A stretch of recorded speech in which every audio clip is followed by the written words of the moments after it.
The stars above Jericho 9 shimmered like the restless eyes of old gods. Beneath that cosmic quilt, Captain Lisa Trell tightened her boots and snapped her visor down. The expedition team gathered near the forward airlock of the Venturer's prize, excitement and anxiety vibrating between them. Jericho 9 was one of those green planets. Lush, untouched, and suspiciously empty. No intelligent life signs, no recorded history. Just oceans of trees, rivers that sang in eerie minor keys, and misty valleys where sensors got fuzzy. Captain Trell had seen plenty of planets that looked welcoming but had teeth. She set her plasma rifle to low and double-checked the drone at her hip. "Remember," she told her crew, "keep your visors sealed until we finish atmospheric tests. And stay close. If you get eaten by something, the paperwork's a nightmare." Laughter rippled through the team. The airlock hissed open, and they filed into the unknown. The first few hours were standard survey work. Soil samples, atmospheric readings, some boring drone footage of weird flora. Trell watched, bored but alert, until the trees started getting odd. The plants here weren't just green, they shimmered. Fine hairs, like velvet moss, coated every surface. The trees, tall and broad, had trunks that pulsed faintly, almost as if they were breathing. And then there were the eyes. Tiny ones, embedded like seeds in the leaves, blinked lazily at the team as they passed. None of them were dangerous, at least the scanner said so, but it was enough to put everyone on edge. By the time the sun dipped low, turning the sky violet, they decided to make camp. Trell sat sharpening her knife near the fire pit, even though they didn't need fire for warmth. It was more about tradition, and keeping the darkness at bay. That was when they heard it. A rustling in the underbrush, heavier than wind, lighter than a bear. Trell rose slowly, raising a fist to halt her crew. Rifles hummed to life. The fire crackled loudly in the sudden silence. From the bushes stumbled a figure. A woman, though woman barely covered it. She was massive, at least 7 feet tall, with wild silver-tinted fur covering her body in elegant spirals.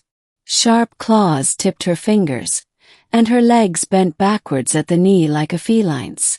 Her face was a strange but beautiful mix of human and something else, something fierce, ancient, and deeply alive. And she looked pissed. The woman clawed at her shoulder, growling in frustration. She pulled at something tangled in the thick fur there. Trell's crew leveled their weapons. Trell, against her better judgment, stepped forward and barked, "Hold fire!" The woman froze, snarling low in her throat. But she didn't attack. Instead, she locked eyes with Trell and said, in rough but clear standard, "It's tangled in my fur. Don't laugh, just pull it out." There was a stunned silence. Then, against all military protocol, Trell sheathed her knife and walked closer. "You want help," she said carefully. The beast woman huffed. "Of course. Why else would I ask?" She turned around and hunched over, exposing her back. Trell, after a moment's hesitation, reached out. Her fingers brushed the thick, silken fur. It was surprisingly soft, like water made tangible. Something glinted between the strands. A thin, barbed vine wrapped around her shoulder, digging into the skin underneath. Trell carefully teased it loose. The beast woman hissed in pain but stayed still. Finally, the vine snapped free. Trell flung it away. The thing wriggled on the ground like a decapitated worm before going still. The woman straightened and rolled her massive shoulders. "You have my thanks," she said with a curt nod. "Name's Sarvina. Hunter of the East Valleys." The team slowly lowered their weapons, though they didn't holster them. Trell, feeling like she was walking a razor's edge, introduced herself. "I'm Captain Trell. We're from the United Interplanetary Alliance. Just exploring. Servina sniffed. Exploring, That's what the last one said. Before they started taking. Trell frowned. Last ones. The beast woman's eyes darkened. She sank to sit cross-legged by the fire. Her tail, yes, an actual thick whip-like tail, curled around her feet. There were others before you, Sarvina said. 2 seasons ago. Metal skins like yours. They came, they saw, and then they dug. They broke the sacred river stones. They unleashed the crawlers. Trell sat too, gesturing for her crew to stay alert but non-hostile. We don't mean harm, Trell said carefully. But what are crawlers? Sarvina's lip curled. You'll know if you meet them. Best if you don't. Before Trell could press for details, a shriek pierced the air. A high, metallic wail that set Trell's teeth on edge. Sarvina sprang up, claws flashing. They're coming, she growled. You'll have to fight with me now. You pulled the thorn, you're tied to my hunt. Trell's mouth dropped open. Wait, what? But Sarvina was already bounding into the darkness. Trell swore under her breath and gave the hand signal to follow. The crawlers were worse than Trell imagined. They boiled up from the earth like maggots from a corpse, things made of segmented bone and dripping acidic sludge. Their legs ended in hooked talons. Their heads, well, if you could call them that, were gnashing pits of glassy teeth. And there were dozens. Sarvina met them head-on, slicing through them with unnatural grace and terrifying strength.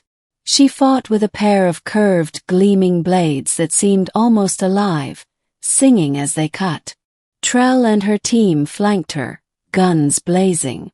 Plasma rounds punched holes through the crawlers, but they were fast, relentless. Half an hour into the battle, Trell realized that Sarvina wasn't just strong, she was coordinated. She fought with them as if she'd been trained alongside them, weaving in and out of fire zones, covering blind spots. Finally, after what felt like forever, the last crawler shrieked and died, its body curling in on itself like burning paper. The team slumped to the ground, exhausted and shell-shocked. Sarvina wiped blood from her face and grinned a sharp-toothed smile. You fight well, Captain Trell, she said. Maybe you're not like the others after all. Trell chuckled weakly. We try. Sarvina knelt and began drawing in the dirt with one clawed finger. She outlined the shape of the valley, the rivers, the mountains, the deep crevasses that led underground. This world, she said, was not always ours. It belonged first to the deep builders. They made cities below the surface, cities of crystal and bone. When they vanished, their crawlers remained, leaping, feeding off the stone's energy. The river stones kept them contained. And the last visitors, Trell prompted. They cracked the stones. Maybe by accident, maybe not. But the crawlers awoke, and now they spread. Sarvina's voice dropped. If they reach the Heart Hollow, they'll swarm across the world. Nothing will survive. Trell exchanged glances with her crew. They hadn't signed up for a war. But abandoning this world, and the people like Sarvina who still fought for it, felt wrong. Trell stood. We'll help you, she said. We'll find a way to fix the river stones. Or fight them. Or both. Sarvina looked at her long and hard, then nodded. Good. I was hoping you would say that. You have sharp claws. Even if they are hidden inside shiny shells.